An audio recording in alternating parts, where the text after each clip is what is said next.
नमस्कार, PS news पर आप सभी लोगों का स्वागत है। हिमाचल प्रदेश में 7वें चरण में अर्थात 1 जून को मतदान होना है, लेकिन हिमाचल प्रदेश में 4 लोकसभा सीट है और चारों ही लोकसभा सीट पर दोनों ही प्रमुख पार्टियां भारतीय जनता पार्टी और कांग्रेस पार्टी दोनों को ही जिन चुनौतियों का सामना करना पड़ रहा है उनमें सर्वाधिक अपने लोगों की चुनौतियां हैं।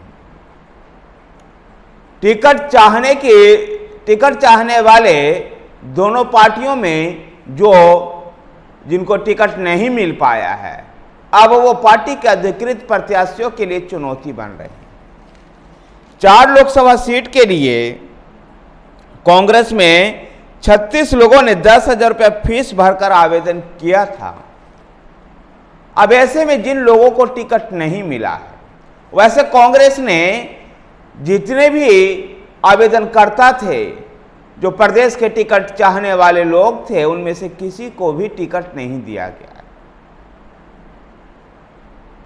ऐसे में हिमाचल प्रदेश में कांग्रेस के लिए एक बड़ी चुनौती बन गई। तो भारतीय जनता पार्टी में भी 3 लोकसभा सीट हमीरपुर को छोड़ करके शिमला, मंडी और कांगड़ा में टिकट चाहने वालों की भरमार थी। हमीरपुर में इसलिए नहीं था क्योंकि वहां से केंद्रीय मंत्री अनुराग ठाकुर चुनाव लड़ रहे थे।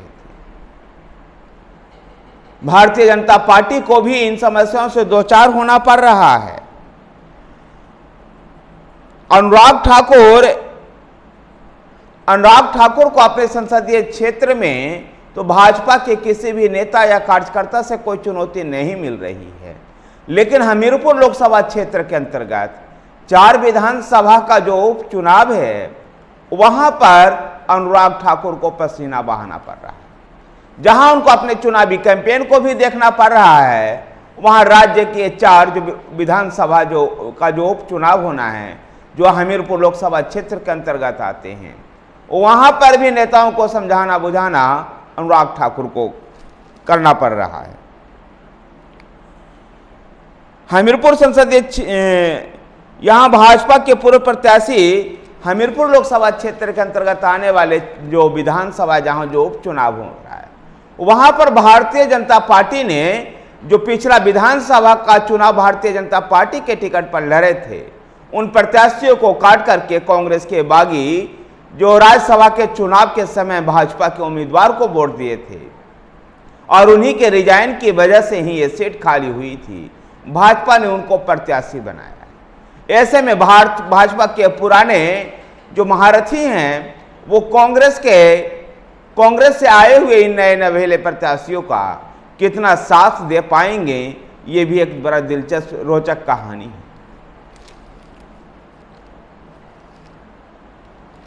कुछ जगह पर तो भाजपा के अधिकृत प्रत्याशी के विरोध भाजपा के जो पुराने नेता हैं निर्दलीय चुनाव लड़ भी रहे हैं। मसलन राकेश चौधरी और रामलाल मार्कंडे जो चुनाव लड़ रहे हैं, पार्टी ने इनको 6 साल के लिए पार्टी से निष्कासित कर दिया है। राकेश चौधरी धर्मशाला विधानसभा चुनाव से उपचुनाव लड़ रहे हैं, तो रामलाल मार्कंडे लाहौल स्पीति विधानसभा क्षेत्र से उपचुनाव लड़ रहे हैं।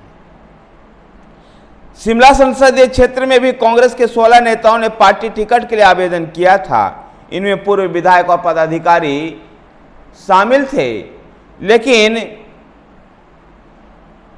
इनमें से किसी नेता को टिकट नहीं मिला। पार्टी ने पूर्व सांसद के विधायक बेटे को प्रत्याशी बनाया। पार्टी की रणनीति मूल रूप से उनके पिता के नाम का इस्तेमाल कर 15 वर्ष बाद इस सीट को जीतना चाहते हैं। यह रणनीति सफल होती है या नहीं, इसका पता 4 जून को चल पाएगा। यानी कह सकते हैं कि हिमाचल प्रदेश में भाजपा और कांग्रेस को, दोनों ही पार्टियों को एक ही समस्या से दो चार होना पड़ रहा है, और वो समस्या है अपने नेताओं से, अपने ही कार्यकर्ताओं से। यानी उनका जो प्रतिद्वंदी चुनाव में है, उनसे ज्यादा खतरा उनको अपनों से ही झेलना पड़ रहा है। ये देखना दिलचस्प होगा कि 4 जून का जब रिजल्ट आएगा हिमाचल प्रदेश का, उससे पहले जब 1 जून को लोग ईवीएम पर बटन दबाएंगे, तो किस पार्टी के लिए बटन दबाएंगे और इसका खुलासा जब 4 जून को होगा तो क्या हिमाचल प्रदेश में फिर से चारों की चारों सीट भारतीय जनता पार्टी चुनाव जीत करके हैट्रिक लगा पाती है या फिर कांग्रेस कुछ सीटें जीत पाती है। और जो सुखविंदर सिंह सक्कू सरकार पर जो उसके साख पर जो दाव लग रहा है, जो चुनौतियां मिल रही है, क्या उसको बनाए रख पाती है कांग्रेस या नहीं, ये भी देखना एक दिलचस्प होगा। धन्यवाद साथियों, वीडियो को लाइक कीजिए, शेयर कीजिए, हमारे साथ बने रहने के लिए हमारे चैनल PS न्यूज को सब्सक्राइब कीजिए। धन्यवाद।